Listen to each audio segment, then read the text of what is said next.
And we do have a few bits of housekeeping to go over first, and Robert is going to read us some of the disclosures. Yeah, hello everyone. This is Robert Kwan along with Brian. So just to get a couple things out of the way, we will be going over and showing a lot of examples like screenshots, charting, where you'll see like either symbols or index symbols and so forth. Keep in mind they're only for illustrative purposes, not going to be considered an offer to sell or solicitation or an offer to buy or a recommendation. Obviously, investing involves risk, especially risk of loss. Technical analysis focuses on market action, looking at price, looking at volume. It's only one approach to analyzing stocks, so as usual, when considering what stocks to buy or sell, just make sure you use an approach that you're most comfortable with, and we'll mention that often throughout the course of this series. And as always, past performance is no guarantee of future results. Okay, but that's the whole point of this webinar, is to talk about how technical analysis helps us make decision-making a little bit easier for us and gives us some structure to what we're doing here. And let's briefly go over kind of what we're going to be covering today. So, this being the first part of 4, we're going to be basically, let's just quickly define technical analysis, when we're going to try to use it. I'll be focusing on identifying trends and changes in trend. We'll talk about support, resistance, and other important concepts. And we'll be touching upon moving averages. If moving averages are one type of technical indicator, we'll be going over more in part 2 of this series. Okay. So just to kind of see what's upcoming, you'll see that today is kind of like the foundation. Again, part 2 is understanding technical indicators. Part 3 is identifying chart patterns. And lastly, it'll be gaining confirmation and managing risk. And we'll cover the dates that those subsequent webinars are coming up at the end of the webinar. So to get us kind of started, sorry, go ahead. Go ahead. Oh, just to kind of get us started, okay, technical analysis, as we mentioned, is just one approach. So Brian's going to start us off talking about another approach, fundamental analysis, and then kind of compare it to technical analysis. Excellent. So actually, I'm going to give you the dates real quick for the upcoming webinars, just so everybody has them. The technical indicators, the next one will be on August 11th. The third in the series will be identifying chart patterns on September 16th. And gaining confirmation and managing risk, the final installment, will be on October 27th. So with that having been said, we're going to get into the 2 types of analysis that most people are familiar with are fundamental and technical. And we want to delineate the 2 and show you how they're different. If you look on the slide here on the left-hand side, that's really what a fundamental analyst is going to use to do their analysis. And what that is a picture of a balance sheet. Okay? A fundamental analyst really is going to go through that balance sheet. That's their tool. Now on the right we have the tool that a technical analyst is going to use. And that obviously is a chart. Okay? A technical analyst isn't going to be quite so concerned with that balance sheet as a fundamental analyst is, and vice versa. Usually fundamental analysts aren't going to be as concerned with the chart as a technical analyst is. So let's take a look at what the fundamental analyst actually does look at. So a fundamental analyst, and this is probably the most common that most people are familiar with, is fundamental analysis. When we hear about particular recommendation on a stock from a stock analyst, it's usually this type of analysis that's being done. And really what they're doing is they're trying to figure out whether the company is a good company or not. And I think good, the quotes, because it's subjective. And they try to dig through the balance sheet to take a look at various things such as, what is their earnings per share? What's their PE ratio? How much debt do they have? What do they have in assets? Where's the management and how well are they placed to take the company forward? Those are the kinds of things a fundamental analyst is going to look at. One of the shortcomings of fundamental analysis is it doesn't help you with timing of the investment. And it doesn't help you with getting out of the investment once you're in it. So it misses out on a lot of the price detail. And that's really where technical analysis comes in. Because technical analysis is really a study of price, okay? And how do we study price, we take a look at where the price has been in the past. And that's where the chart comes into play. That's why the basic, most useful tool to a technical analyst is going to be the chart. Okay, and we're going to talk a lot about charts today. But what is a technical analyst looking for on a chart? Well, they're looking at how have things happened in the past to give an idea of what can happen in the future, or what's going to happen with the price based on how it's been in the past. It's really, at the end of the day, a lot of it is human behavior and the study of human behavior. If you're familiar with crowd psychology, a lot of what technical analysis is the study of crowd psychology. It's what is the crowd doing? Is the crowd buying? Is the crowd selling? And all of that is reflected in the actual price of the underlying security. Okay? It doesn't try to predict the future. That's one of the things that we have a hard time with as technical analysis users. We look at it and we try to think, okay, is this going to tell me exactly what's happening in the future? It is not. Okay? It doesn't tell you what the future is. Okay? What we're trying to do is put the odds on our side and get a better idea, how has this performed in the past, so that when I see a particular set of circumstances arise again, I can react to them. So it's much more of a reaction and using knowledge to react quicker. Okay? So what is the actual definition of technical analysis? Robert, why don't you give us the definition and a little bit of background on that? Yeah, thanks, Brian. So, like, at the end of the day, what are we really looking at here, right? So technical analysis is the study of past market data and study of past prices. So in a way, it can be looked at as really a study of supply and demand. When demand outweighs supply or vice versa, that's going to push prices in one direction or the other, whether it's stocks or really any other thing you're buying in life, right? And again, over time, this creates patterns on the charts. And technicians believe that these patterns, just like humans with their emotions and behavior, can have a tendency to repeat themselves over time. Okay? So one of the things that's important is, even though technical analysis discounts price, discounts everything into the price, for many of you that are attending that might use kind of more of a fundamental approach, they don't have to be mutually exclusive. One of the things you can maybe benefit from this series is using a combination of both fundamental analysis to cover the companies you like from that perspective, and then using technical analysis to help with maybe timing and the risk control, in your strategy. So now that we kind of covered the definition, Brian's going to talk about some key assumptions if you're going to be using this methodology. And Robert just made an excellent point, right? They don't have to be mutually exclusive. We talk to people all the time that say, either I'm a technical analyst and I don't use fundamentals, or you talk to somebody that is a fundamental analyst and says, I don't use any technical analysis. They don't have to be two separate worlds. As Robert said, you can use the fundamentals to pick the company and then use technicals to get in and out of it. And it's quite common. Most people do that. A lot of people don't realize they do technical analysis, but if you've looked at a chart before and tried to determine what was happening, that's technical analysis. So let's take a look at what are the basic assumptions that you have to make when you use technical analysis. So when we use technical analysis, we have to make some very basic assumptions about prices. And the first one is we have to believe that the price already discounts everything. So everything that's happening in the world, all the information that's out there about a particular company, that's already built into the price of that security. And the idea is that as soon as any new information comes out, the price reacts to that new information to find its spot, where the real price is or what the value is. And of course, a lot of this comes from supply and demand, as Robert said. It is that crowd psychology. If you've ever seen when all of a sudden something becomes the hot stock, what is that? It's the crowd psychology. People say, oh, you know what, I need to buy XYZ. So they start buying XYZ.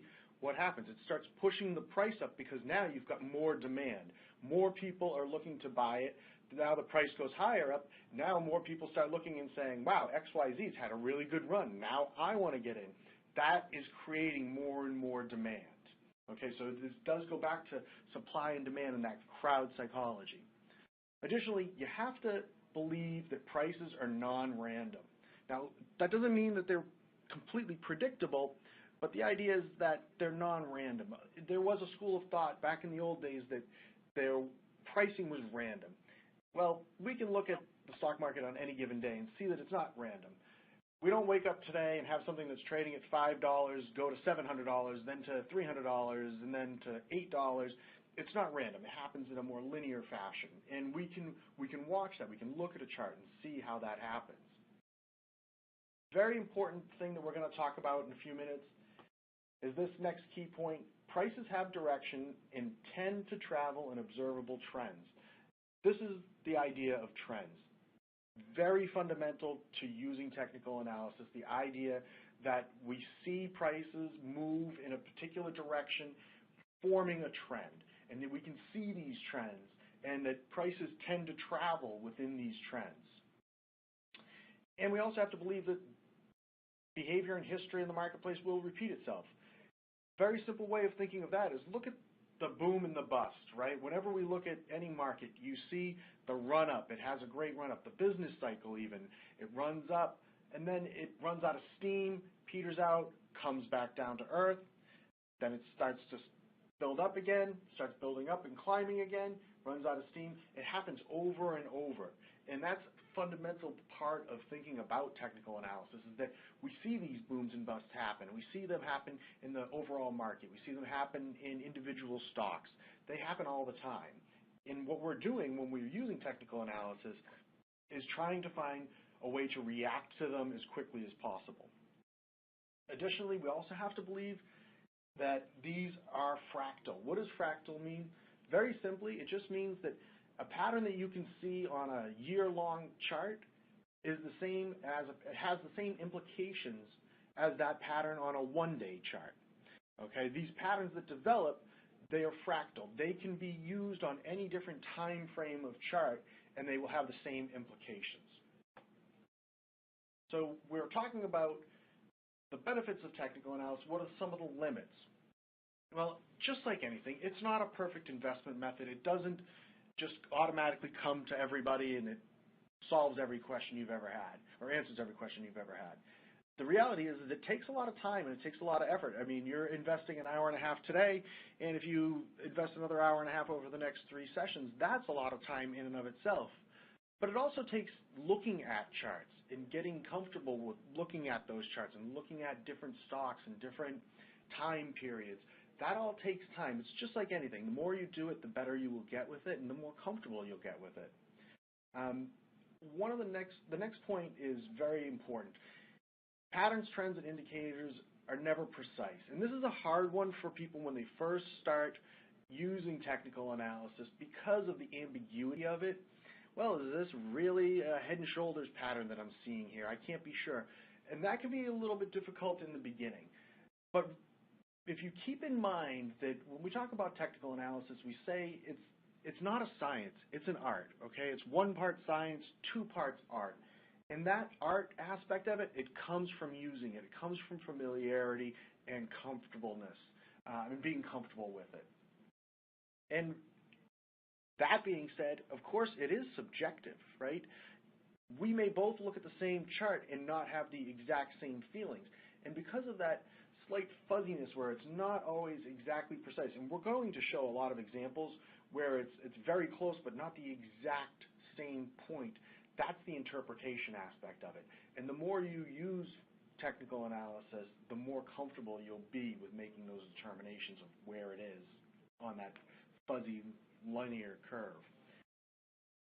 So we've talked a little bit about what our number 1 tool is when we're using technical analysis, and that is a chart. So to make sure that we're all on the same page, we are covering a lot of ground throughout this series. We want to make sure that we all have a good basic foundation. And really that basic foundation is going to come from making sure we all understand our most basic tool, and that's the chart. So Robert's going to get into a little more detail here and start talking to us about the different types of charts and what charts are.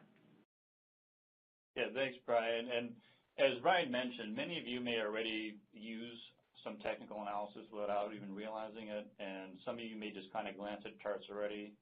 We have them on Fidelity.com and Active Trader Pro, as we'll be demonstrating later on this afternoon. But let's start with kind of just literally what are we looking at here. So again, a chart is just a way to visually show data. As compared to maybe like a table or something like that, right?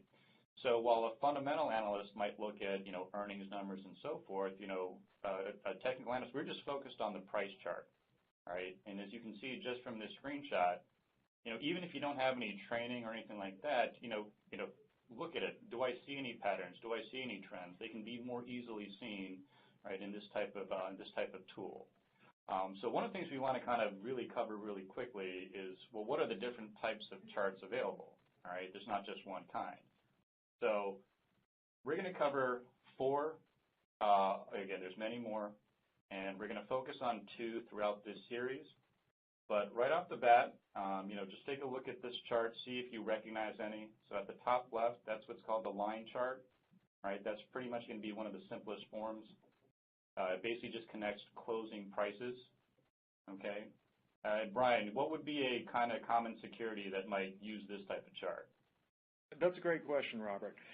The most common time that you're going to see a line chart used is with mutual funds.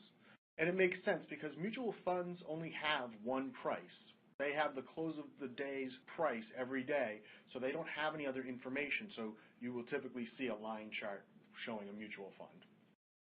Exactly. So with a line chart, okay, with a stock, though, you're not getting the complete picture. So if you look to the top right, that's a very popular type of chart called the bar chart. This is available on Fidelity.com and Active Trader Pro. Another name for it is what's called open, high, low, close, right? And that represents what each bar represents, and Brian's going to talk about that in more detail in just a second. At the bottom left, and again, a very popular form, candlestick charts, shows the same information as a bar chart in a slightly different, just a slightly different method. And again, Brian will cover that in a little bit more detail in just a moment. And last but not least, at the bottom right, point and figure. This is available on Active Trader Pro. Right? This is a different method just because it purely shows price. There's no time component to it. The only thing that causes, you can see the X's and the O's, to be populated is simple price movement. The amount of price that would create an X or an O, as well as essentially reversal, that's an adjustable setting, just like frequency and so forth on regular charts. And again, in these seminars, we are going to focus primarily on bar charts and candlestick charts. And I'll just make an additional point on the point and figure chart. I'm not sure why, but we always get a lot of questions from clients on it. And the reality is the point and figure is it's actually the oldest chart used in the United States. And the reason it doesn't have time is because it predates computers. It really is probably the simplest form. The idea was that you would add an X or an O based on where the price had gone. And there's a lot of study that's been done using point and figure charts over the years. There's been books written about it. But typically these days, and it is still widely used, but most of the time when you see it these days, people are using it for a longer term. And when I say longer term, a longer time period to analyze, because of the fact that it does filter out a lot of noise. And it doesn't have that time restriction like the normal charts that we normally use. So let's talk some more about the bar chart, because the bar chart is the most commonly used in the United States. In most of Western society, the bar chart is the most common. What is it showing us? Well, it shows us a lot of detail, and it's a nice quick visual representation of a lot of information. If you look at these bars here, you'll notice that they have, if you look, and your screen resolution might be low, but if you look very closely, you'll see a little tick, a horizontal tick on the left side of each bar, and a little tick on the right side of each bar. Those are telling you what the open price was and what the closing price was. And then the bar in between gives you the range, the vertical bar, gives you the range of where that traded from a high to a low and a low to a high. Okay? You will also notice that there are different colors. They're green, they're red. Well, if it's green, it's telling you that it is higher than the day before. If it's red, it's lower than the day before. And I'm using day, but it could be depending on what the frequency is of the chart that you're looking at. It's whatever time period that frequency is set to. Most people look at daily charts, at least in the beginning when they first start using technical analysis, but it could be a day, or it could be an hour, or it could be a month, depending on what you're looking at. But it is the most common. It's very easy to read, and it gives you an idea of what the range of trading was. What was the volatility on any particular day? If you see a really long bar, you know that it was a pretty volatile day because it was a very big distance between the low trading price and the high trading price of that day. And a line chart simply can't show you that information, and that's probably why the bar chart has become so popular. The next chart that has become very popular, especially in probably the last 10 to 20 years, is the candlestick chart. This has become very popular. It's actually probably the oldest form of chart that we know of. It actually dates back to Japanese rice traders. When they were trading rice, they would actually use the candlesticks to see where the prices had been in the past. So it actually goes back a couple of hundred years, but people in the West didn't really understand it until a book came out that actually explained how it was used, and it's since exploded in popularity since then. It shows essentially the same information that the open, high, low, close, or the bar chart that we just looked at shows. A couple of differences with it, though. When we look at these different bars here, they're called candlesticks. If you think of a candlestick, it has a wide body, and then it has a small little wick at the top. Well, we use the same terminology with candlestick charts. The body, if you see the wider portion of the stick, that is the candlestick. The little shaded pieces above and below, those are called the wicks. What is this showing me, and how do I figure out what it's showing me?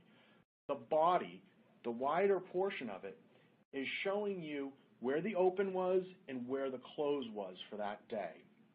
Now, if the body is red, it means that the open was higher than the close, so it was a down day. It opened higher and it closed down lower. It's a red bar. Now, conversely, if it opened lower and closed higher, it would have a green body. Okay, so that's an important difference from the bar chart. The bar chart was in relation to what the day before was, whereas the candlestick is that particular day.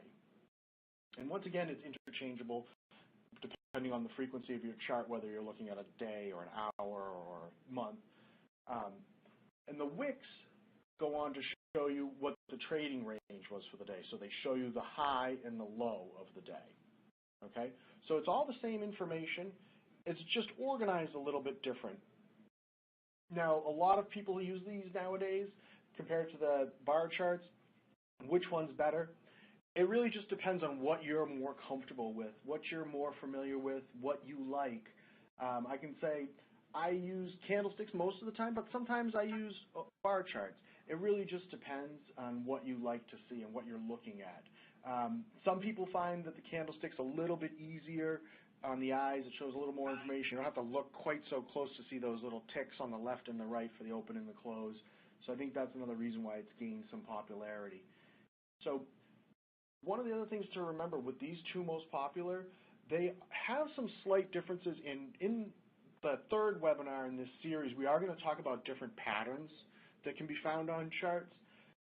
For the most part, most of the major patterns that you can find on a bar chart also hold true on a candlestick chart. There are a few that, because of the construction of the different charts, are slightly different.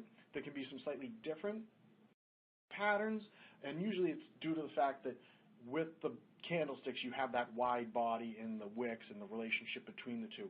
But for the most part, when you hear about most of the more well-known patterns, they'll be interchangeable on both charts.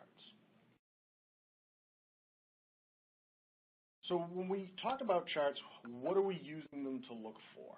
One of the main things we're looking for when we look at charts are what are called reversal points. Robert, why don't you give us a little more detail about what these reversal points are? Yeah, exactly. So, now that we have the tool, what are we looking for, right? And without even thinking about it, in some of the previous examples, you might have thought what you seeing what you thought was what might be a reversal point. So let's give that some definition, right? So reversal points are basically peaks and troughs or valleys, in the chart. And again, technical analysis at its core is a study of supply and demand. So those reversal points are really areas that buyers can overcome sellers and potentially put a floor or again a trough or valley in prices. And on the flip side, or where sellers can come in and overwhelm buyers and put in a ceiling on price, and that would show up as a peak on a price chart. So these reversal points, when you have more than one, they become the foundation for trends, trend lines, and eventually extrapolate out to patterns. They become basis for support, they become basis for resistance. Okay? So when we're connecting these together, these form the foundation for technical analysis. So, Brian, now that we know what reversal points are, why don't you take us to really one of the most important concepts in technical analysis, and that's looking at trends and then eventually how to draw trend lines. Absolutely, Robert. Thank you.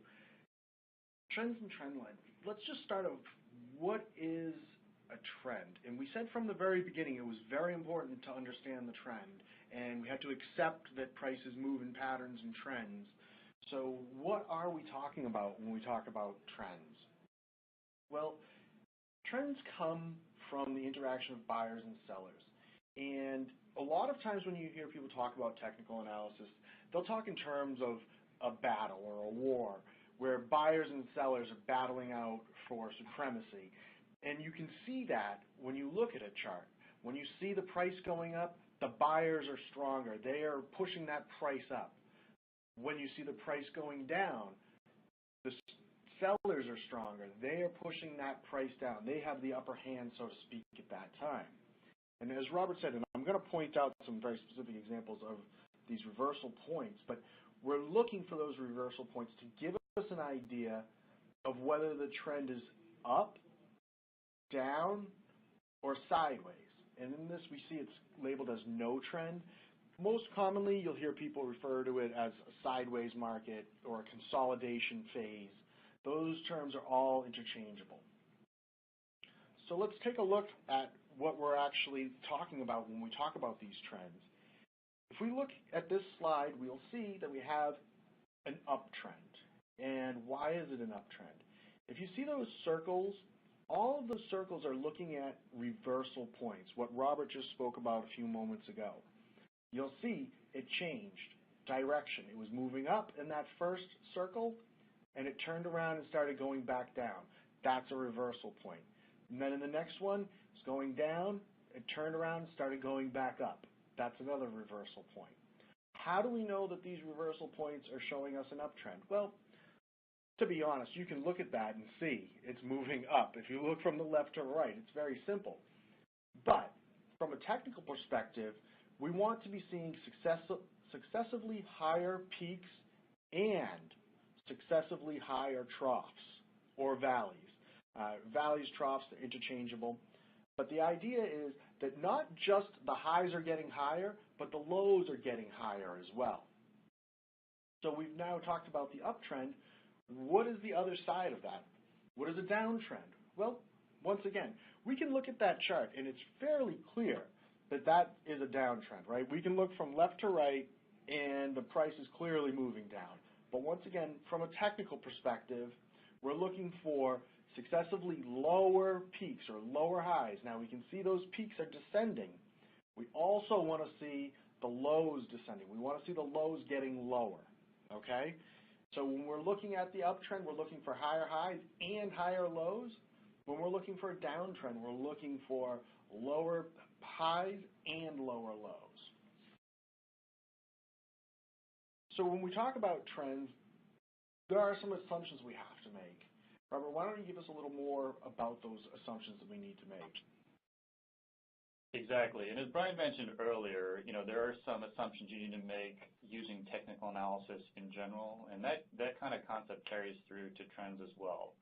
So right at the top there, trends tend to continue rather than reverse, okay, though they eventually end. Okay, so trade with the trend, right? The trend is your friend. We're going to talk about that more in a little while. Next, trends are influenced by the next longer and next shorter trend. So you don't want to have tunnel vision and just focus in necessarily on maybe one time frame. You need to be aware of the next longer term trend, as that can impact your investing. If the longer term trend is up, then that could influence and have some impact on a shorter term trade. And once again, fractal. Trends are fractal as well. They occur over different time periods. Again, we've been looking at daily. Brian mentioned hourly. Some of you out there may look at something as short as minutes or several minutes. But again, their behavior is the same. And again, last but not least, can't emphasize this enough, trends are not mechanical methods, just like a lot of technical analysis. Can't just be easily programmed and tested on, say, a computer. Again, this is just as much of an art as it is a science, if not more. Yeah, absolutely. And I would add, when we talk about the trends, this does have a lot to do with the art aspect of it. The trends really, you have to also understand when we talk about them, they're going to all influence each other. We talk about a short-term, an intermediate, and a long-term trend. There's 3 different trend lengths that we talk about when we talk about technical analysis. And Charles Dow explained it, I think, the best to really get a good understanding of how it all works together. The long-term trend, you can equate that to the tide, okay? The intermediate term trend, that's the waves. And the short-term trend is the ripples on the beach. So if you look at it from that perspective, as the tide is coming in, the waves go higher up the beach, forcing the ripples to go higher up the beach. As the tide goes out, it pulls the waves down the beach, which in turn pulls the ripples down the beach. And it's the same with the trends, right? The long-term trend pushes the intermediate trend, which pushes the short trend. So they all work in conjunction with each other. So let's talk a little bit about that and how you can use that and how it looks when we look at a chart. So let's take a look at this chart on the left. Clearly, it looks like it's in an uptrend, correct? We can see the higher highs and the higher lows. It's moving left to right. It looks like it's in an uptrend. But what if we take a look at a longer time period? We see this all the time when we talk to clients. They'll look at a chart and they'll say, this looks fantastic. And then we'll say, well, how does it look on the longer term? And let's look at a 1-year or 2-year or 5-year chart. And all of a sudden it creates a completely different picture. Here's a perfect example of that. Let's take a look at the right side of the slide now. Do you see what we have there? In the green box, that's our left chart that looks like it's in a nice uptrend. But when we look at the overall picture, the longer term picture, we'll see that it's actually moving to the downward side, right? It's a downtrend. That's a small uptrend or a short-term uptrend within that longer-term trend. So when we talk about a long-term trend, typically if you're in a long-term bull trend, it's going to cause the intermediate and the short-term bull markets to last longer and the bear markets to be shorter. On the other side of it, if you're in a long-term downtrend or a bear trend in the long term, it's going to typically cause the intermediate and short-term trends that are bearish to be longer. And conversely, the intermediate and short-term trends that are bullish to be shorter. So we've talked about an uptrend. We've talked about a downtrend. We still have one to talk about, and that's the sideways or the consolidation or the no trend. Robert, why don't you talk to us some more about that? Yeah, exactly. So, what if it doesn't appear to be in an uptrend or a downtrend, right? So we call that a sideways trend. Brian mentioned this, a lot of times this is considered a consolidation period, again, where there's really no clear direction in prices. From a theoretical standpoint, we can maybe think of this as supply and demand may be roughly equal within this range, and that is another kind of term that people use as a range or trading range. So this might not be a directional movement itself, but this could potentially be a period where a trend is in development.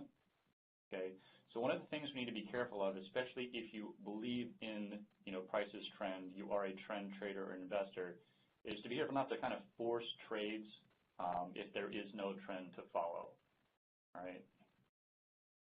And along those lines, okay, how do we kind of define this? Well, on the uptrend, we're looking for higher highs and higher lows, right? And on the downtrend, we're looking for vice versa. So here, we're still looking for those reversal points. They're just, more horizontally aligned. So instead of drawing trend lines, okay, this is something we're going to talk about a little bit later. When you have multiple reversal points around the same horizontal level, okay, these can form the basis for support and resistance. You would, if you're going to try to take advantage of this, you would ideally buy near the lower boundary or the support and sell near the upper boundary or resistance. All right, so while many traders will attempt to identify these types of trading ranges, it is more common to attempt to identify and trade trends. These trading ranges can kind of be difficult to trade in. Brian, any thoughts on that? Yeah, especially when you're first using technical analysis, it can be extremely difficult, and a lot of people will avoid these sideways markets. The reason why is, and we will talk some more about the ideas and the concepts behind support and resistance, but the thing to remember about these sideways markets is that on paper it looks good. Oh, okay, I'll just buy at the bottom and sell at the top and just keep doing it over and over again. But the problem is that typically what happens with sideways markets is the reason why they're called consolidation phases or consolidation parts of the chart is because there's not a decision as to whether the trend is going to be up or going to be down coming in the near future or in the long distant future. And the reason why is there's that indecision. That's why it keeps bouncing in that area.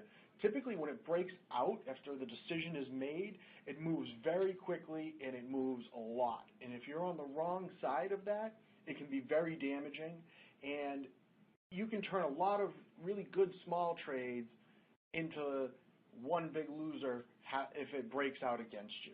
So if you're going to try and trade in a sideways trend, definitely you want to have tight risk controls. You really want to have good risk management in that type of situation. And you may want to avoid it even until you have more comfort level using technical analysis. So why don't we take a look at what is probably the much more common way for people to to use technical analysis when they're trading. And usually they're going to be using a trend strategy. So even when we talk, generally technical analysis is used by people that are traders, that trade a lot. But it can also be used by people who want to buy and hold an investment, because it also can give you an idea of where to get into that investment, right? If you know that the trend, and we said earlier that it's not about predicting the future, it's about adapting to and reacting to what we have happening and occurring. This is a great example for someone who may be a buy and hold. They're looking for, okay, something's been in a downtrend for a while, but I like it in the long term. Where can I look for that change in trend so that I can get into it? So Robert, why don't you give us a little more detail on how that process works?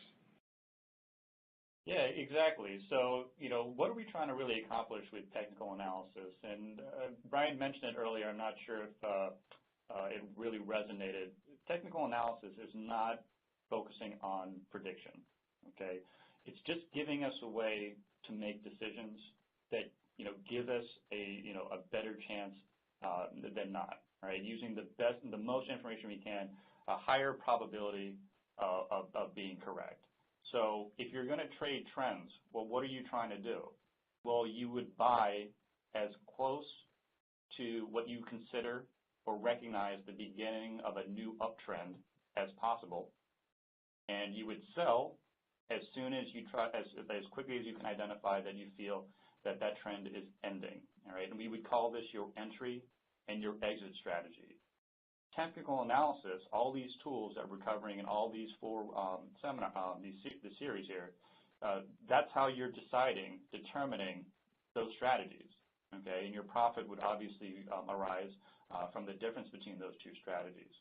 So again, sometimes price is going to do what you expect. Sometimes it's going to do the opposite, all right? But this gives you a mechanism for deciding, well, when am I going to make the decision, okay? So if you're investing in trends, let's take a look at this kind of hand-drawn diagram here, right? Are you getting in at the exact bottom? No, right? If you notice that horizontal line there, okay, price went to it and then pulled back first, but then it rallied back and then broke above. So again, not saying that that's the entry criteria you should use, but if that was, okay, that's your signal to get in there. Okay, and then, what's that assumption about trends? Trends continue, okay, but they will eventually end. So what's our signal that the trend could potentially be ending? Well, if you break down at the top there and it breaks below that horizontal price there, okay? So you can see that this just gives you a structure. I mean, two technical analysis might have two completely different entry-exit criteria. It doesn't mean one of them's more correct than the other, all right? But if you don't have a methodology for making these decisions already, that's the whole purpose of kind of gravitating to technical analysis. And one of the things that Robert's brought up here is the idea of confirmation, right? When we talk about technical analysis, we're always looking for confirmation. We're looking for a confluence of all of the data to give us more and more evidence that supports what we believe. So we're always looking for that confirmation, and that's an example there. It looked like an uptrend was beginning, and then it fell down, and then it went back up through. That might have been the signal for that trade. So we've talked about the trend. There's a very important concept behind the trend, and that's trend lines and using trend lines and drawing trend lines. What are trend lines? Really, all they are is drawing a line that connects several reversal points along the trend to show you the trend and along the trend. In other words, you can draw a line across all of the peaks if you're looking at a downtrend, or across all of the valleys if you're looking at an uptrend. Why are these important? Well, the reason why is because they tend to be psychologically important points when we look at a chart. You'll notice when you draw a trend line that the price comes down to that and bounces off of it repeatedly, okay, or goes up to it and bounces off of it repeatedly. And that's one of the reasons why we'll draw trend lines into the future, because that'll continue to be a point where the prices will gravitate to. And that's part of the crowd psychology, right? The idea that if it's been somewhere that it has had support or resistance or strength for buyers or strength for sellers in the past, that will continue. It's also important because once we see those lines getting broken, they can be one of the first tip-offs that something is about to change, that the trend's direction is about to change. How do we use this and what does it look like? Well, let's take a look here. There's three different types of trend lines. Just like we had mentioned earlier, we can see there's an uptrend, downtrend, and there's that sideways again where you have the peaks at the top and the troughs at the bottom, and you can draw a line showing the peaks and the troughs at the bottom. When you draw those lines in that upward or the downward, that line tends to be, so when we're looking at the upward trend, that line across the bottoms, the reason why we draw it across the bottom is to give us an idea of where that price tends to have support. Now on the other side of it, when we look at a downward trend, we draw it across the peaks, and the reason why is because that's where the price tends to run into resistance. It has trouble getting above that. Now when we look at the sideways market, we're sort of combining the two, right? There's a horizontal line drawn across the bottom. That's support. That's the spot where the price has a hard time breaking down below. On the other side, we have the green line across the top. That's resistance. That's where it's had a hard time getting above, okay? And this is how we actually draw the lines. If you see here, the uptrend is really just a connection of all of those circles. What we've done is drawn a line from one trough to the next, and you'll see also that it does continue to come back to that line and bounce off of it. Well, the exact same thing happens when we take a look at the downside. You'll see the lines are continuing to bounce up and hit that line, and they have a hard time penetrating through it. So we've covered a lot already, and we want to make sure that everybody's comfortable and understands what the trend is. Because it's such an important part of technical analysis, we want to make sure that everybody's on the same page. Let's pause for a moment and see if there's been any questions that have come up that have been repeated that people seem to be having trouble with. Sure, that sounds good. In general, we had some comments from folks saying that it seems like technical analysis appears to violate the don't try to time the markets theory. And I'm wondering if you could talk a little bit about that. I know you had mentioned it already, but maybe go into a little bit more detail about how technical analysis should be used in regard to, quote, timing or not timing the market.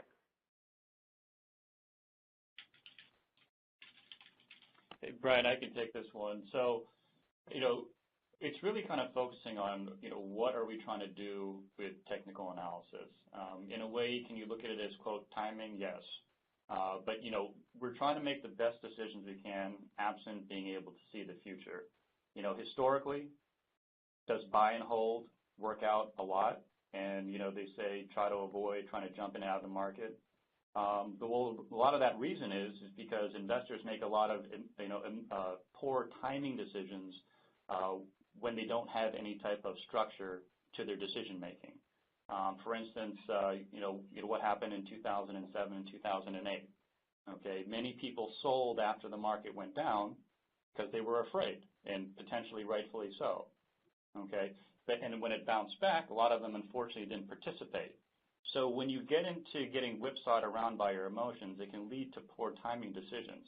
With technical analysis, it's not trying to predict the future. It's not trying to say, hey, you can jump in and out of the market and make these excess profits. It's just giving you a mechanism to make a sound decision.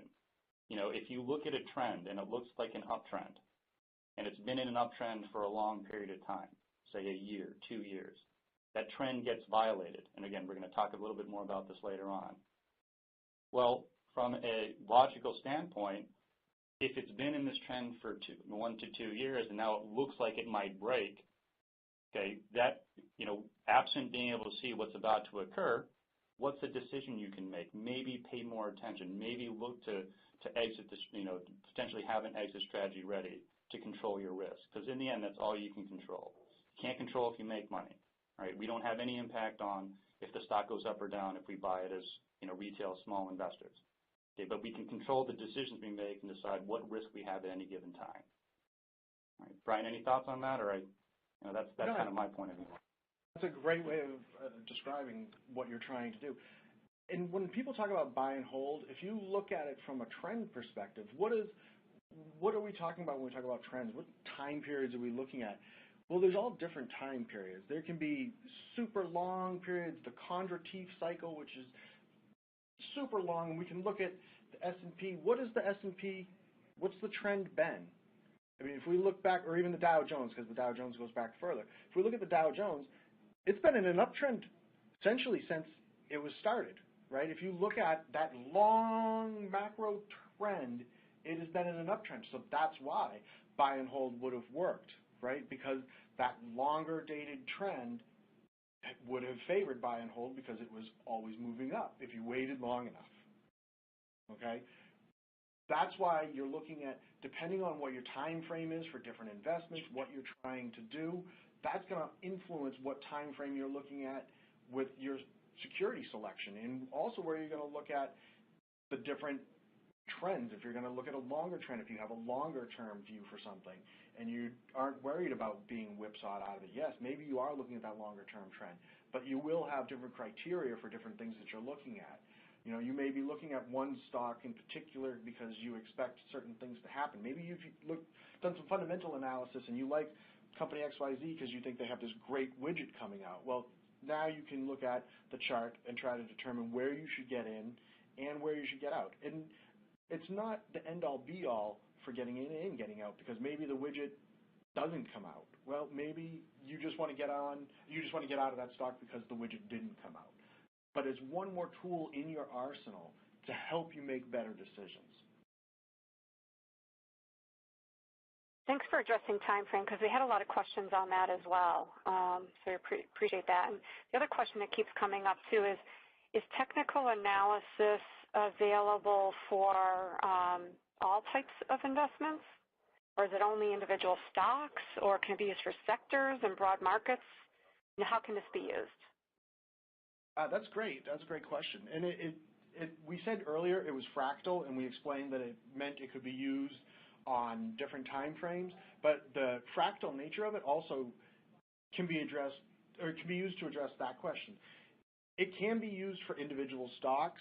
It can be used for broader markets. It can be used for sectors. When we talk about the business cycle, or when we talk about sector rotation, that is essentially part of technical analysis. That's the idea that you move in and out of these sectors based on where we are in the business cycle, because the business cycle, it's very similar to what we're talking about. When we talk about the boom and the bust, and we know what's happened in the past, and we try to use that to react to what we believe is going on currently and what that will bring in the future. And then you had mentioned a book about charting, and some folks had missed the name of that. Oh, was it about candlestick charting? Is that the question? That was it, yes. It was Steve Nissen, N-I-S-O-N. That's probably the one that's most famous and credited with introducing candlesticks, and it's literally called Japanese Candlesticks. That's the one that most people are familiar with, having brought candlesticks to the West. And Nissen's N-I-S-O-N, if I didn't spell that. Very good. I think at this point, those were the most common questions that we had, and I know you have a lot of material to cover. And if there are other questions, if you don't get your question answered today, definitely give us a call. We're always happy to have this discussion, and we can go over anything that you didn't get cleared up in today's session. So let's move on to our next important topic, and that's going to be the topic of support and resistance. Robert, why don't you talk to us a little bit more about support and resistance, what it is, and how we use it? Exactly, and many of you might have heard these terms before. It's very significant in technical analysis. So, what is it? All right, and again, as I mentioned briefly before, support and resistance occurs at those reversal points. Think of it where buyers and sellers are kind of evenly matched, neither is dominant. So, prices can kind of get trapped in that range. And support and resistance levels are going to be shown on the chart with a horizontal line extended back into the past and into the future, just like a trend line. All right? So prices have a tendency to stop at these levels, but of significance, breaking these support and resistance levels can imply that perhaps those buyers or sellers that were previously holding the price at those levels are now gone. So let's take a look at that visually. I think we saw this diagram earlier. So what are we seeing here? All right? We're seeing, look at the top, look at the red circles. We're seeing areas where price seems to rally to and then seems to pull back. You can't get over it, and you see it multiple times. All right? We're going to demonstrate how to draw these support resistance lines in the demonstration at the end, and vice versa at the bottom. Okay? Prices decline to a point and seem to stall and eventually turn back up. This is the concept of support. All right? So I mentioned earlier that trading ranges can be kind of difficult sometimes to kind of identify and operate in. Brian, why don't you kind of talk about a little bit more about what happens when support or resistance do break and why they cause us problems? Yeah, that's a great point, Robert. Let's take a look at this next slide. I think this is a great example. If you look at this chart, you'll see there's an obvious brown bar across sort of the middle there. What does that brown bar represent? Well, if you look at the chart, that's the support level, right? And if we look, we could actually draw another horizontal line above those three peaks on the left, and that would be the resistance level, creating that sideways channel. Well, what happens when, and this is why I mentioned earlier it can be dangerous to trade in those channels.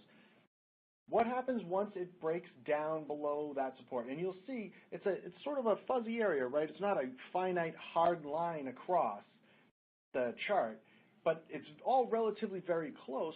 What happens once it finally breaks down through that brown line, that support level? If you look at the chart, it makes a very quick, steep decline. This is exactly what I was mentioning earlier. And you may have heard this before. When we talk about the markets, people say it takes a lot longer to build than it does to destroy. Well, this is a perfect example of that, right? When we look at the left-hand side of that dip, look at the red marks. It just goes almost vertically straight down, and it bottoms out for a little while, and then it turns around and it starts coming back up, but it's nowhere near as steep. This is that point where once it breaks out of that support or resistance zone, it can move very quickly against you. So what also has happened in the meantime?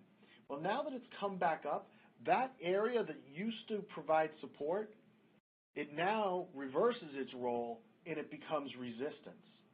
So we'll see the chart here, the price moves back up from that other bottom, which would be a new support level, and it hits what used to be the support level, and now that level is resistance. Notice the price has a hard time getting through that. So let's extrapolate on this a little bit and take it out a little bit further. Well, what happens when it goes to the other side?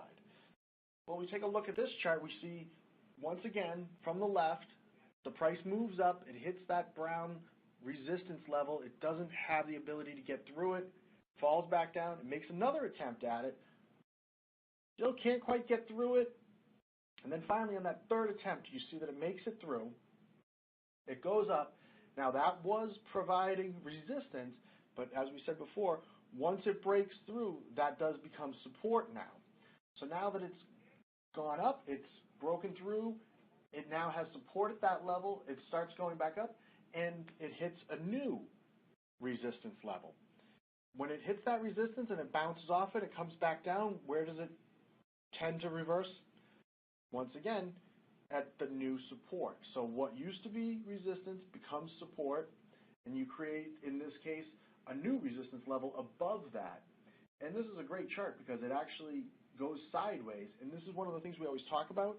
You're trying to get a hint of when things are going to change, when it's going to change the trend.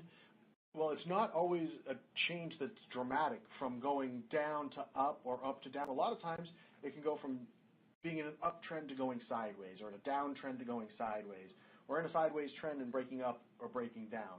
But this is a very important concept, understanding that support and resistance, they reverse roles once they've been penetrated. So let's talk about the next building block in our arsenal here of tools to use technical analysis. And this is what's called moving averages. You've probably heard at some point in time someone mentioned moving averages. A moving average was broken today, or moving averages crossed. What are moving averages? All it is a measure of what the price has been, okay? There's two main types of moving averages that you hear most common. The first one is the simple moving average, and really what it does is just what its name implies. It's a simple average of all the prices over a particular time period that you've selected. So if you select 20 days, it's going to take what the average price was for all 20 days. It adds up the prices and divides them by the number of prices that you're adding up. And it's just like a simple, just like an average in any math problem when you're talking about simple averages. The other version that you hear a lot of is exponential moving average. The exponential moving average, what is that? It's a similar to the simple moving average, but what it does is it puts more emphasis or more weight on the most recent data.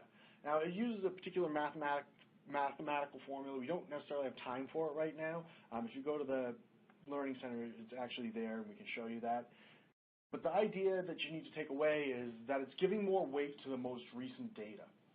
And the different schools of thought here are simple moving averages, people believe that just takes in all of the information, all of the price, and anything that's older is just as relevant as what's current. People who use exponential moving averages will usually think that exponentials give them a little bit of an edge because they are weighting it toward what is most recent, even when they're looking at a longer time period. So what do we use moving averages for, and why do we have them? Well, we use them to help, once again, just like every tool that we use, to help give us an idea of when things are going to change. So when we look at moving averages, a lot of times people will use different lengths of time for their moving averages. And the reason why is a shorter length of time will be very sensitive to a change in price. And it'll be very sensitive in giving you signals that something may be about to change. The downside of that is a lot of those signals will be false signals. On the other hand, you can use very long-term moving averages to smooth out that sensitivity.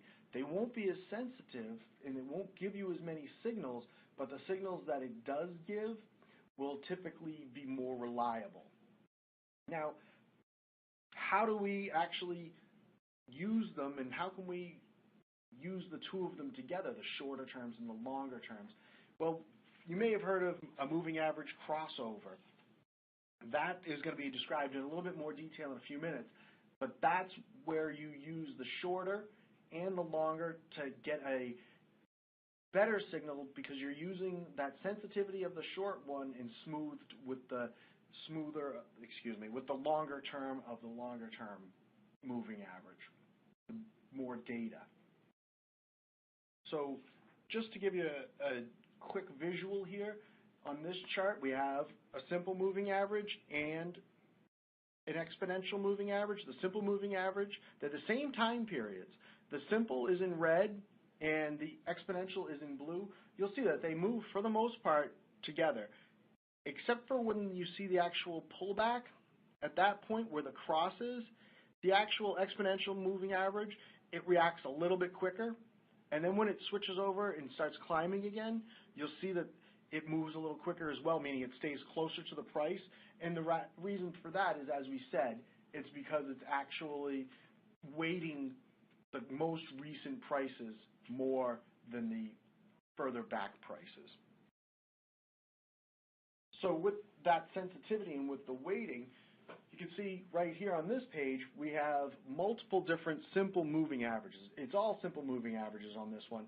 In this one, we've used 20, 30, 40, and 50-day moving averages to give you an idea of that sensitivity. If you look at the red line, it's the one that moves the most. It has the most sensitivity. Well, that's the shortest. That's the 20 period or the 20-day.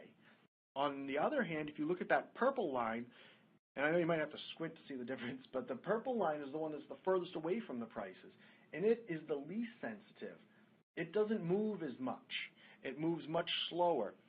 And if you think of it from a perspective of how much of a percentage it is of the whole, so when we talk about every time you add a new price on something that's a 20-day moving average, its effect is going to be 1 divided by 20. So it's going to have a 5% effect. So it's really going to affect it. If you look at a 50-day moving average and you add 1 day to that 50 days and you divide 1 by 50, you only have a 2% effect. So it's not going to affect the longer term line as much as that much more highly sensitive shorter term.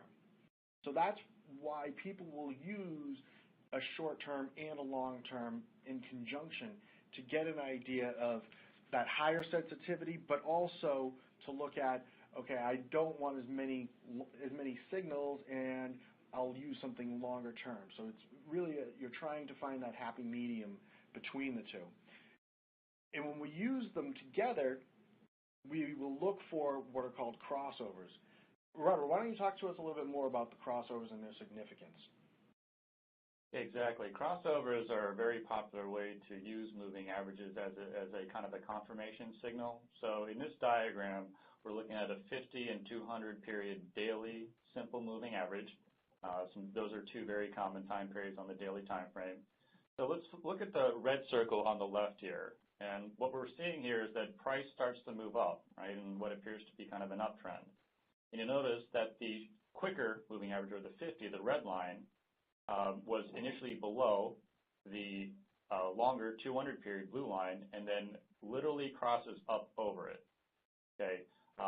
Have you ever heard of the term like golden cross and conversely the death cross? Okay, well, that's what they're referring to. They're referring to these moving average crossovers, and this one is called the golden cross. All right, so this can be looked at as kind of a lagging indicator, but a confirmation.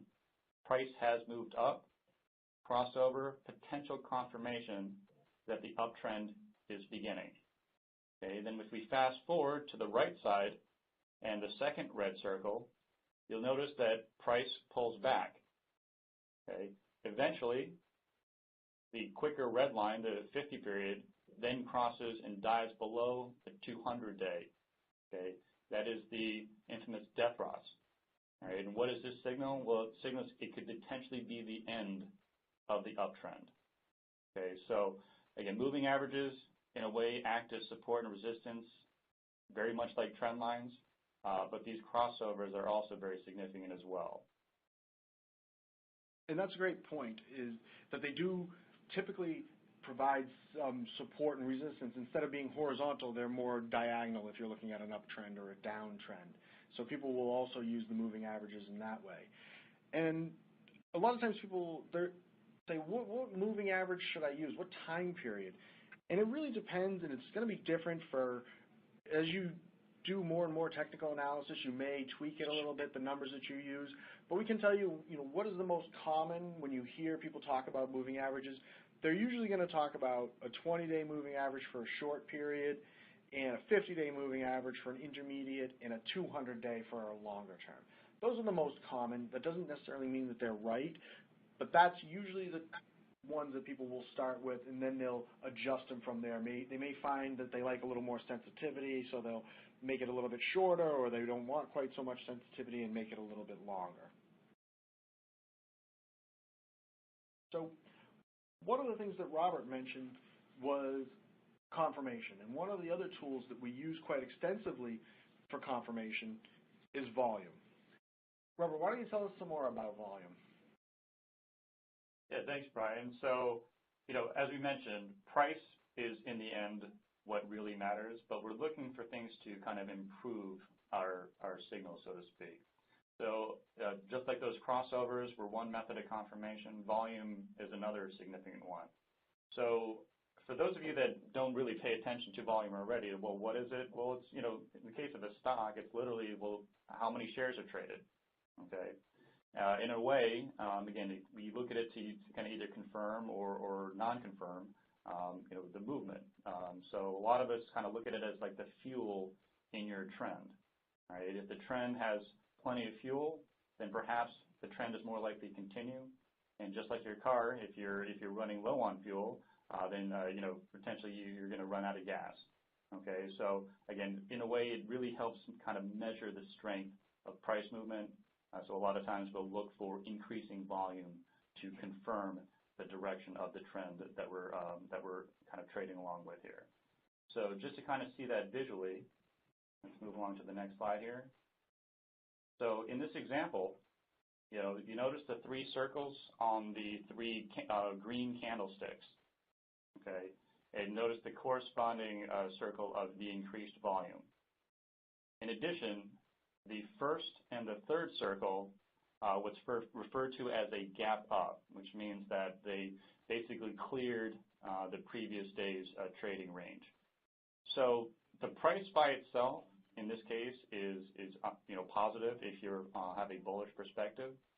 But the fact that it's accompanied by these spikes in volume, okay, that leads to what we would consider a more preferable or stronger signal than just the price movement by itself.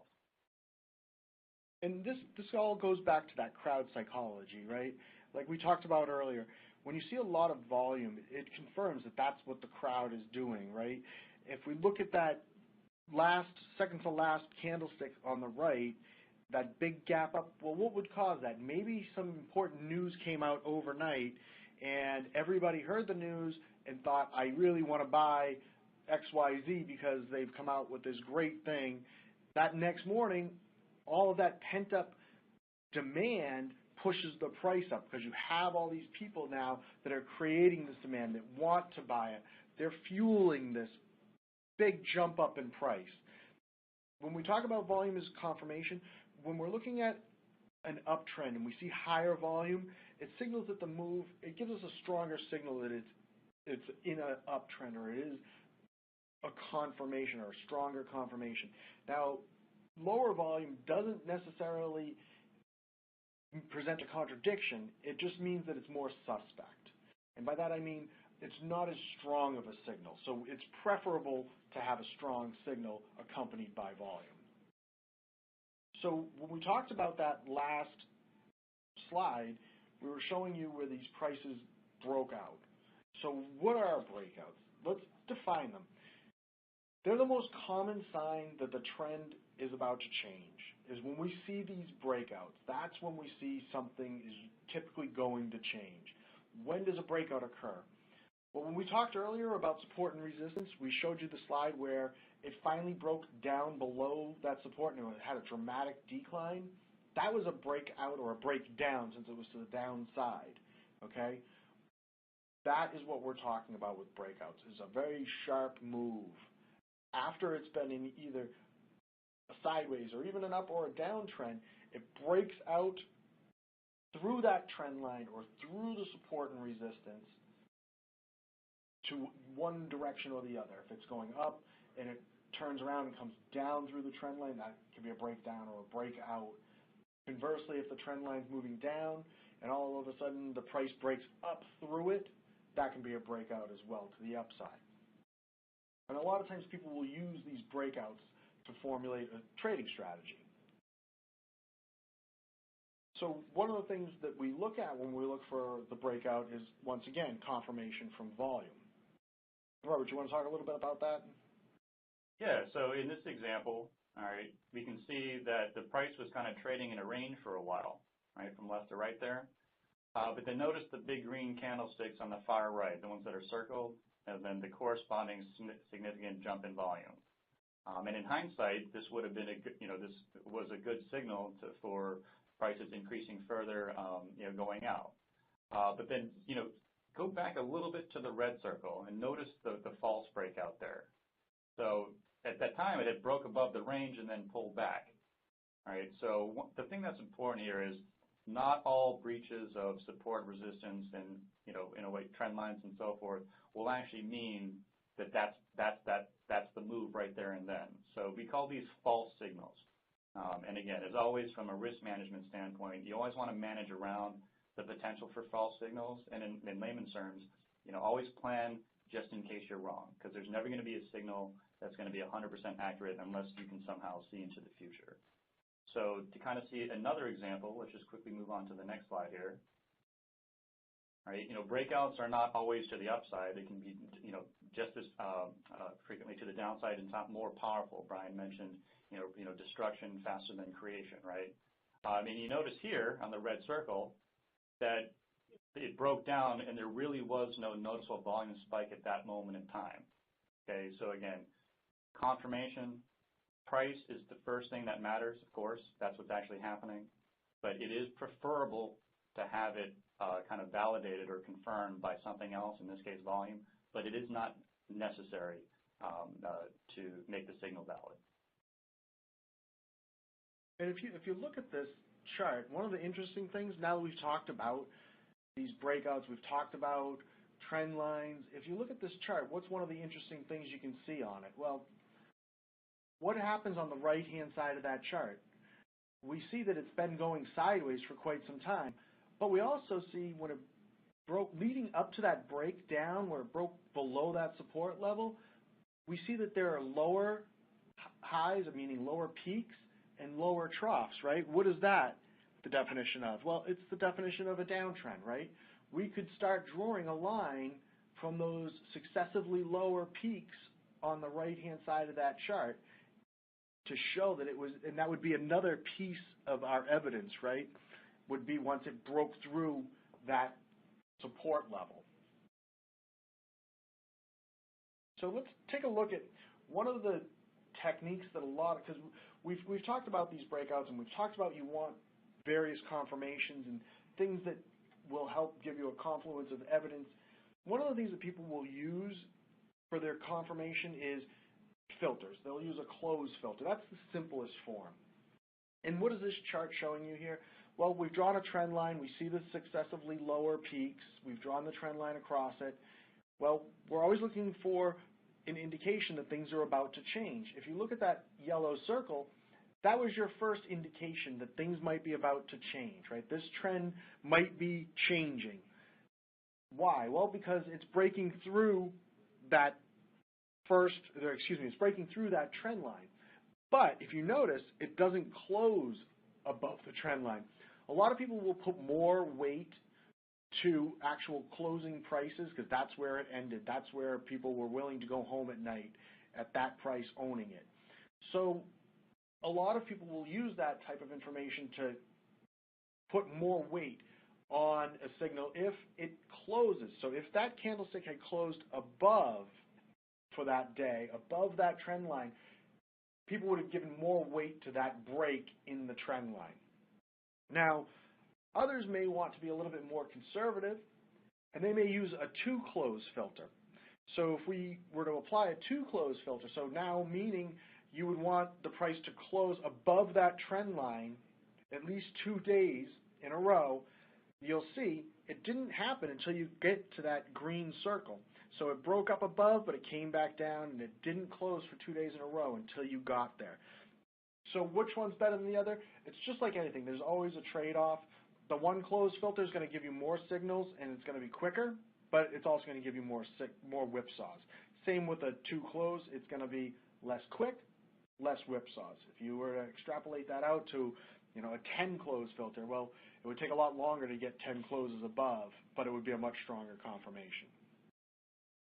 So now that we've talked about that trend and all of the background to get you to an idea of how to use these tools together, what do people use it for? Well, they use it for trading. They're looking to use this edge that they get of reacting to that change quicker than anybody else. And they'll use it to trend trade, to trade trends. And how do they do that? Well, at the end of the day, it's just like any other trading method, right? You have to have an entry strategy, and you have to have a reason to get into something. And for many people, it could be a breakout of some kind that triggers them to get in. But they'll also be looking for confirmation of other independent evidence to signal that it's time to get into that trade. I would argue that it's just as important to have an exit strategy as it is to have an entry strategy. And when I say having an exit strategy, that goes for winning trades and for losing trades. Have a spot where you want to get out to the upside. Have a target to the upside. And have a spot on the downside, your pain tolerance. Once it gets there, you want to get out of that trade. And that leads to the last point on here, which is assessment of capital risk. How much are you allocating to each and every trade? How much are you allocating of your portfolio to this trade? If you can't sleep at night, you're allocating too much capital. You have too much capital at risk. You shouldn't have to be worrying about it constantly. And having that assessment of how much you have in that trade also will affect your entry and exit strategies, right? You may have a much lower pain threshold with a substantial amount of your portfolio at risk. So you always want to take a look at all of those things and bring them together. On this next slide, progression of a typical trade, it's really just a more finite version of what we just talked about. We've included it so when you download the deck in the future, you can take a look at it. So one of the things we really want to stress at the end of the day is when we talk about technical analysis, it's really more reaction. It's not prediction. We're really trying to gauge all the evidence and react to that evidence as it's presented to us. So we'll give you a couple of quick slides here just to give you an idea of what an entry strategy and an exit strategy might look like. Robert, do you want to just walk us through these? Yeah, so kind of bringing all the concepts together here. So right in this diagram, it looks like a pretty clear downtrend, right, as evidenced by the blue line there. And look at the bottom of the chart. What happens at that green circle? A break, right? And it looks like there is a slightly elevated level of volume there. Okay, and what does this mean? Does it mean that a new uptrend is beginning right away? No. Remember, we're looking for evidence that the current trend is potentially ending. And in hindsight, it did. Right? But what did it do? It went into a range for a while, okay, as that shaded green box there. Okay, so if you were looking to enter this from a long side, the first evidence might be this break of the downtrend, okay, and then go to the second green circle. Okay, what do we talk about? Breakouts from the trading range, and you can see the accompanied spike in volume did lead to an acceleration of increase in price, and it looks like it tailed off into another consolidation range. Okay, so that's just kind of bringing some concepts together, just looking at an example. But maybe even more of a useful example might be this next slide. Okay, most of the investors out there are long. Okay, so when do you exit a long position, especially maybe something you fundamentally believe in? Everybody probably has a lot of questions about that. Well, let's use trend lines in addition with moving averages. Okay, and the moving average crossover signal. So obviously, this looks like it was in a pretty consistent uptrend here. We also have a 20 period, which is the red, and a 60 period, which is the blue, simple moving average. So let's focus on where the price turns down around the red circle. Well, first thing is, that's most important, price comes down, right? That's what matters. Right? Remember, moving averages do function kind of like support and resistance, like the trend lines. So the first thing that happens is it hesitates momentarily at the 20 period, but then falls through it. It then goes down to the 60 period moving average, and almost at the same time around the area, okay, it eventually falls through the trend line. And then finally, again, it's always going to be a little bit of a lag, but the depth cross, right? The 20 period moving average eventually crosses below the 60 period. So does that mean that we know what would happen afterwards? No. But just making the most logical decision given the information that we had at the time, okay, would this be a reason to exit? If these are your signals, then yes. And in hindsight, it would have been a very good time to get out. Excellent. So we do have some summary pages, but in the interest of using your time as wisely as possible, we're going to go to a live demonstration because we did say that we were going to use some live examples and show you how we can add some of this to our charts. So we're going to actually switch right now to Active Trader Pro. It may take a second for it to load up on your screen. But what we're going to do is show you just how to adjust some of the settings on your chart. So the first thing is up here, if you click on Settings, this box will come up. Here is where you can choose the type of chart. And you'll notice all of the different types of charts that we spoke of today are here. You have candlesticks. There's various candlesticks on whether they're filled or whether they're colored in or not. But there's also lines. There's the open, high, low, close. And let's just change this. We'll make it standard candlesticks. And you'll see that it changes it in the background. And we can apply that. So that's where you can change all of the different chart types. Now, if you wanted to change the actual time frame. Right now, I'm looking at S&P 500 over a 5-year chart. If you come down here, if you see my pointer in the bottom left, this is where you can actually update it. So if you wanted to look at a 1-year chart, or if you wanted to look at a 6-month chart. Now, additionally, we can change the frequency. We spoke today about having different frequencies, daily or weekly. So we can change here to looking at a 6-month chart, and each of these bars represent now 1 week as opposed to 1 day. So I'm going to back out just a little bit here, go back to the 1 year, and look at the daily again. You can go out to 5 years. You can go out as far as we have the data for. So S&P, it'll go back as far as the S&P has existed. Now I want to show you how you can actually draw a trend line. If you go up here to the left, you'll see this box marked Draw. If you click on that, it gives you the different drawing options. This one right here, this is to draw a trend line. If you click on it and you find your valley here that you want to start with, and then you left click and then you drag it, you can drag it all the way out. and then you can adjust it. You can make it a thicker line or thinner line. You can also make it automatically extend to the left and extend to the right. And if you weren't very precise, you can click on Snap to Price so that it'll actually calculate it and go to the price for you.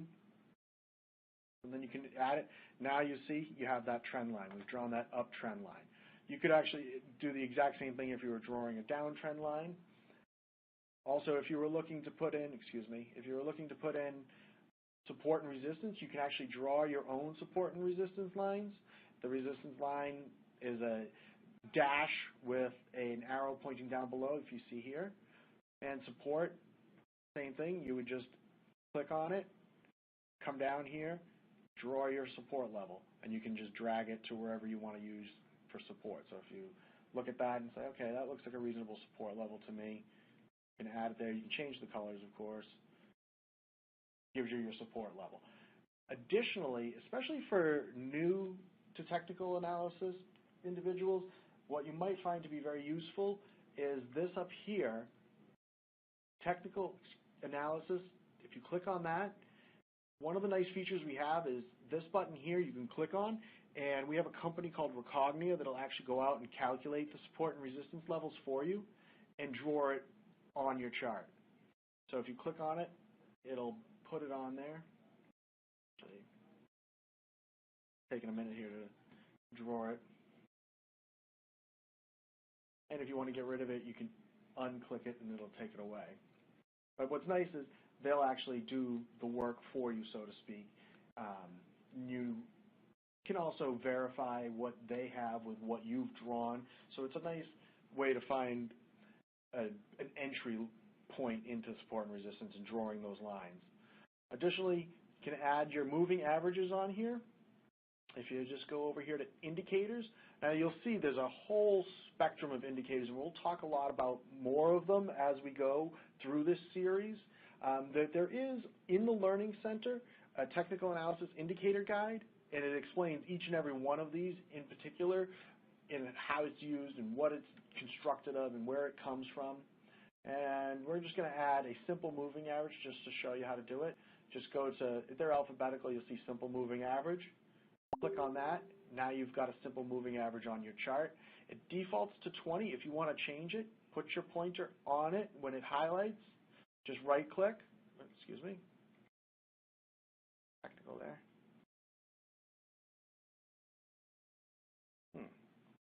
Now, it's a little bit of a technical difficulty. I'm going to move on, but if you right-click, it will bring up a box where you can change the period and the time periods. Additionally, if you wanted to add another simple moving average with a different time period and you wanted to have two different moving averages, you can click on indicators once again, come back up here, click on simple moving average again, and it'll add another one for you on there. So that covers the main things we talked about. We wanted to just make sure that we could show you, and I know that we've run out of time here, just wanted to make sure we could show you how you can add some of these to your charts. If you have more questions, absolutely don't hesitate. Give us a call. We're always more than happy to help, and that's really what we're here for. So thank you for attending today, everybody. We definitely appreciate your spending your time with us. I know that we've taken up a lot of your time today, and we do appreciate that. And we hope to see all of you in the future at the next 3 sessions. Yeah, thanks, Brian. Thank you, gentlemen. Just a heads up. Yeah, the next webinar is on technical indicators. So if you enjoyed this webinar or are interested in indicators, please join us for that second in the series. We'd love to have you there.